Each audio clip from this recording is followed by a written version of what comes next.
Typically, when you think of war films, especially World War II films, you think about films that focus on a certain mission. You think about films that focus on action or even the pure chaos of the situation. All of that, by the way, is in this film that we are talking about, but you never stop to think about the funny things that happen or the adventure within the adventure.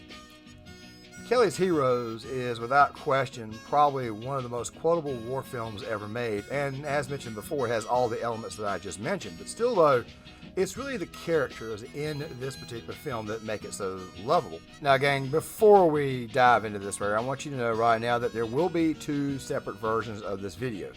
This video right here on Claymore will talk about why it is that the film is so loved, why it's so popular, especially amongst veterans and even non-vets. The Gear Issue 33 crusty old vet version will be more about what the film actually gets correct, and that video will probably come out next week, so make sure you guys go subscribe over there. I'll probably link a video that I have recently done on that channel in the comment section of this video here for you guys to check out and hopefully subscribe over there as well.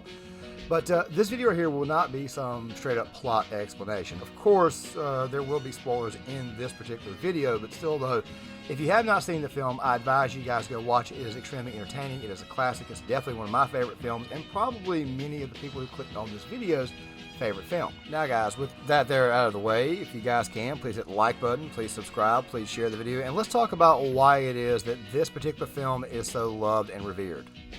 Just a quick little summary of the story. So Kelly, a lieutenant who has been busted down to private, we will get more to that there a little bit later on the essay, is sent into a hostile German zone to retrieve a German colonel, bring him back to be interrogated by not only himself but also by Platoon Sergeant Big Joe. Now, real quick, the thing that separates this film and lets you know it's not going to be some type of typical war film is that they're not looking for the next target, they're looking for a place to rest.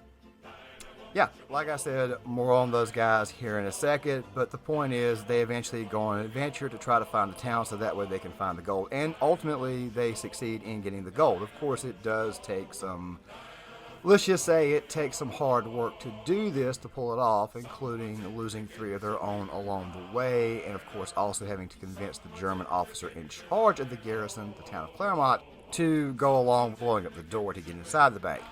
It's just a fun movie. It's a fun film about some of the chaos and some of the monotony of conflict itself that we will be talking about here in a second, especially when we get to said characters. But speaking of said characters, why is this film so loved? Why is it so revered? Why is it that so many people love this film? Well, for starters, it's the quotes, of which some that I will play for you now. Of course, I had to edit this compilation together in a certain way to avoid copyright, but here goes.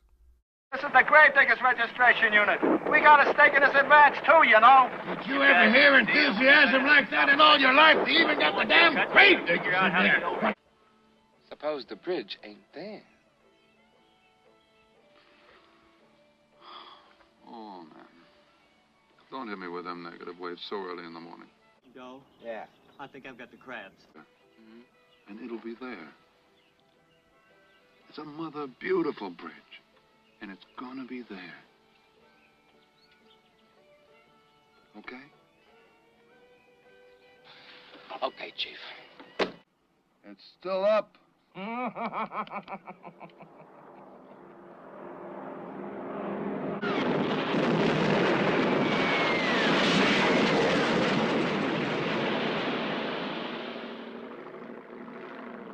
No, it ain't. When we was in a Bocaz country, we was assaulted by them tigers. You know what I mean by assaulted, huh? Well, I mean assaulted. Why don't you knock it off with them negative waves? Those freaks? That ain't an army, it's a circus. Take it easy, Big Joe. Some of these people got sensitive feelings. Little Joe, I want you to set up a bar. We ain't got no booze. We ain't got no booze. You see what sending out them negative waves did, Moriarty? Hey, that ain't my fault, Oddball. I've done nothing but have good thoughts about that damn bridge ever since we left. What happens now? It looks like we're gonna find ourselves another bridge. And where are we gonna come up with another bridge? There you go, more negative waves. Have a little faith, baby. Have a little faith. Why don't you dig how beautiful it is out here? Why don't you say something righteous and hopeful for a change? crap. That right there was only about 2 minutes, and trust me, there is so much more that I could not fit in that montage there, but still, it is full of just hilarious quotes, and if you know the situation behind said quotes, you would even laugh much, much harder. But still. You know, guys, my favorite one used to be the bridge scene where Oddball says that the bridge is still up, and then, of course, it's no, it ain't, and, of course, negative ways. If you've seen the film, then you know, but seeing how it is that I'm a veteran myself, I think that the best line of the film, or at least the one that cuts the hardest for me, is actually this one here. Right now, I don't have any outfit. Eastwood's facial expressions just say it all here, that this guy right here is an absolute freak. But I mean, don't say you're sorry. He's been trying to get us killed ever since we landed at Omaha Beach. It's terrible. He hasn't reported him dead yet. You see, I've been collecting his whiskey. The lieutenant has been trying to get them killed ever since they got to Normandy, and they haven't reported him dead, so they're still collecting his whiskey. I have no idea why it is that that particular line resonated with me so well, but yeah, speaking of those quotes, let us go ahead and talk about the characters behind those quotes. Let's start with Oddball. So Oddball comes off as a guy who just doesn't really seem to care, and it's almost like what he says, which of course I can't play all of this, so it will extend the video much longer than it needs to be, that the guys that he is in charge of, they want to give off the impression that they are in bad need of a break. He talks about how it is that the tanks that they run into are always bigger and better than theirs. Also, to go on top of that, he also talks about how it is that they love to shoot paint. And of course, there's an example of this later on in the film when the guys are trying to take Claremont.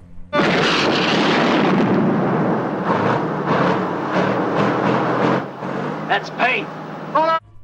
Which is absolutely 100% hilarious. And of course, I mentioned earlier that they lost 3 of their guys. Well, they lost 3 of their guys in Kelly's platoon. However, Oddball, you find out later on, he actually lost pretty much his entire contingent, for the exception of Moriarty and his direct crew. Still, though, at the same time, it's exactly what Big Joe would call him, and you guys probably saw that in the compilation that I had earlier, that he's, for the most part, an absolute freak. He's a nut. But the thing about Oddball is that he is such a likable character, and the quotes, that you just can't help but love this guy. It's one of the biggest reasons why it is that this film is so loved and revered by just about anybody who watches it. Still, though, at the same time, Oddball also strikes me as like that guy who's just dying to get out of the military. He's still willing to do his job for the right price, and of course I'll expand upon that much further in my video on what it is that this film gets right. But still, though, at the same time, this right here is who Oddball is. For the most part, he is in fact very much a freak, but definitely a lovable one.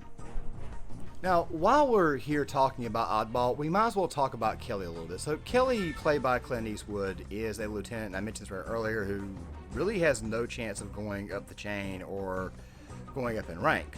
Now, why is that the case? Well, Crap Game explains it. Who is that guy, Crap Game? His name's Kelly. Used to be a lieutenant. Pretty good one, too. Till they gave him orders to attack the wrong hill. Wiped out half a company of GIs. Somebody had to get the blame, and he got picked. Oh, man, I don't like officers.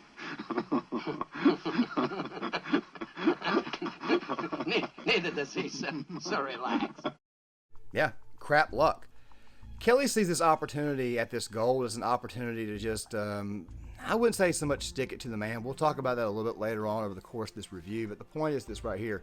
Kelly understands that he is a man with really nothing left to lose.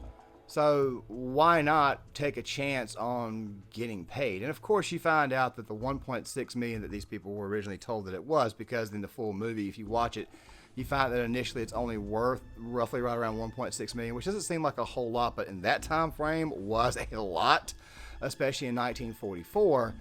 You find out that it's actually $16 million. This right, of course, comes up a little bit later on when the guys get to Claremont, but still, though, the money is worth the risk. Which is where we get to Big Joe. Now, early in the film, you get the impression that Big Joe cares about Kelly. I mean, he was his platoon commander at one point in time, that there being Kelly being Big Joe's platoon commander. But of course, over time, when the money comes up, it seems like Big Joe takes on more of the role that you would get in the typical platoon sergeant, which is, I want to make sure these guys get home safe and sound and in one piece. And of course, this right here is what Big Joe wants. However, when confronted about the money by the men themselves, it leads to this very, very great exchange that I could not get all of for you guys here in the B-roll footage, where he basically points out the fact that you should never stick your neck out for anybody in the war.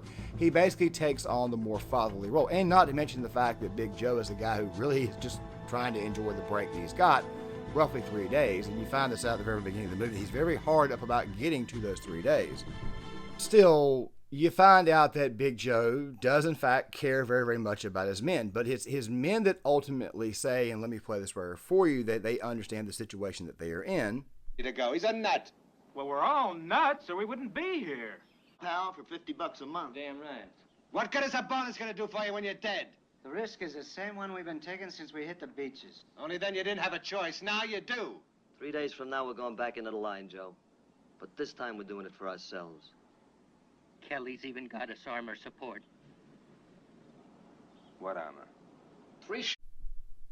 Yeah, and that while we are here, while we are fighting this war, we might as well at least try to get paid for what it is that we're doing. It's kind of like what Cowboy pointed out. You're already getting killed for roughly $50 a month, so let's do this on our terms. And of course, there is always the possibility of failure, and I did mention earlier, they did lose a few of their guys along the way, and of course, Oddball also lost some men as well. But that right there is where we kind of come back to why it is that this film is so loved.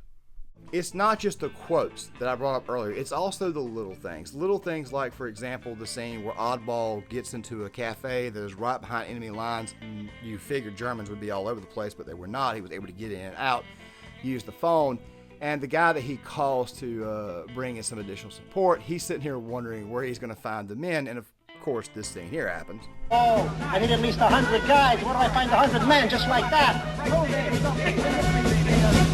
It's little stuff like that. Now, guys, before I get to the conclusion and the final thoughts on the film, I want to say this right here. I want to talk about the combat. Now, for a film that came out in 1970, this movie's combat at the time, or at least the action sequences, they held up pretty good compared to others. I want to say that at the time in 1970, the film that was being heralded as like the most realistic was the film Patton, which of course Kelly's Heroes came out in the exact same year. It's also kind of weird how Kelly's Heroes, if you look into Kelly's Heroes, it'll say Warner Brothers, but it opens with the MGM logo at the very, very beginning. I want to say it was one of those, I mean, I'm not going to get too far into the story of it, but it feels to me like it was a film that was actually done by MGM Studios, but then was later on bought up and redistributed by Warner Brothers. I don't have the full story on that, but it's kind of a dual companies here. But still, maybe you guys can fill me in more on what I'm missing, but still, though, the point is right here. It's a film that holds up not only because of its story, not only because of its comedy, not only because of just the film being good itself, the performances, the quotes. It's just a really good film, which brings me to my final thoughts on the film and why it is that it is so loved. Because the film itself is a film about going for it. Like I said before, these men have nothing left to lose. They figure we're in combat, we're probably going to get killed anyways, I might as well go ahead and get paid for doing it. And if the opportunity at $16 million, and if the German at the end of the day, and by the way, it's not like this tank commander just helped these guys out. They had to kill every single German in that garrison, and was a pretty good ending fight sequence to convince this guy to ultimately go along, and they had to cut him in on the money itself. Like I said, it's a very, very good movie. You guys should definitely check it out.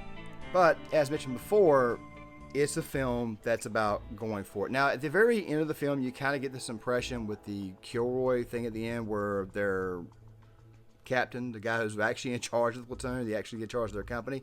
You kind of get the impression that it was about sticking it to the man. However, the more and more I look at this, the more and more I realize that it's not so much about sticking it to the man. It's more along the lines of about going for a prize.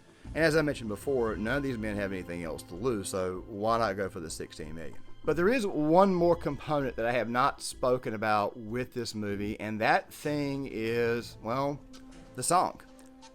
Burning Bridges by the Mike Curb Congregation is a song that every time I listen to it, it just brings a smile to my face. The movie itself, it's one of the few movies out there that I've seen that actually makes me smile. Not just laugh, but actually smile. Actually makes me feel happy.